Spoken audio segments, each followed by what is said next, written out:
Aujourd'hui, nous allons apprendre comment ouvrir un lien externe dans un article WordPress. J'ai créé un nouvel article sur les fleurs des Albères, avec l'image mise en avant, le titre de l'article, et j'ai inséré, avec l'éditeur de texte, une petite introduction.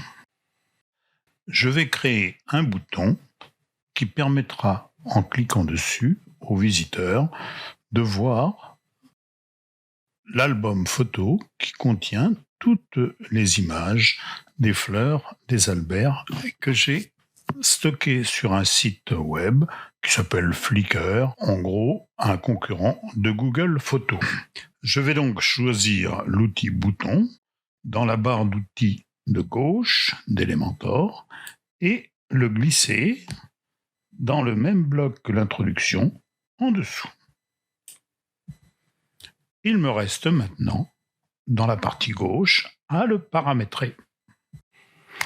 Nous allons donc modifier ce bouton qui apparaît en bas de notre écran, sous l'introduction. D'abord, le type. Nous allons prendre Info, cela change la couleur du bouton. Nous allons changer le texte du bouton qui apparaît. Par défaut, c'est cliquer ici. Nous allons marquer Voir les photos.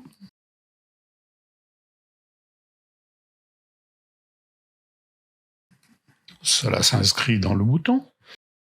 Nous allons maintenant chercher le lien, c'est-à-dire l'endroit où il va nous envoyer. Je vous rappelle qu'il nous envoie sur un album photo qui se trouve ici, et je copie le lien, copier, en cliquant sur le bouton droit, et je retourne ici, donc j'enlève ce dièse, et avec le bouton droit, je fais coller. Apparaît l'adresse internet qu'on appelle l'URL. Bien, maintenant, ce lien de navigation, si je le laisse comme cela, il va nous renvoyer dans cette même fenêtre, dans ce même onglet.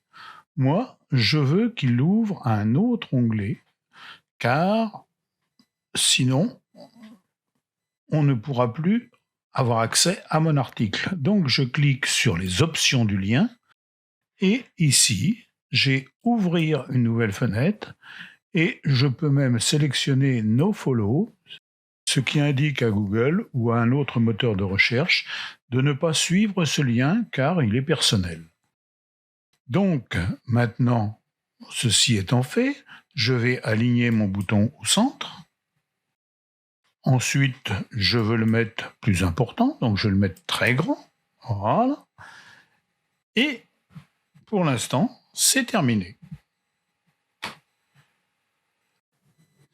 Je vais sauvegarder mon travail afin de pouvoir le visualiser. Je fais donc enregistrer le brouillon.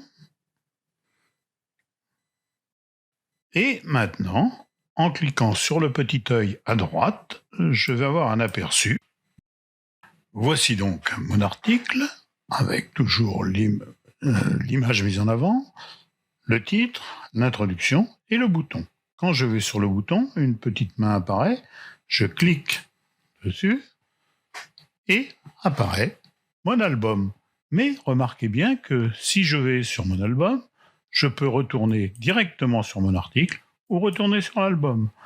Si je clique sur une photo, j'ai la première photo, je peux en voir 1, 2, 3, et retourner quand je veux sur mon article. Et voilà.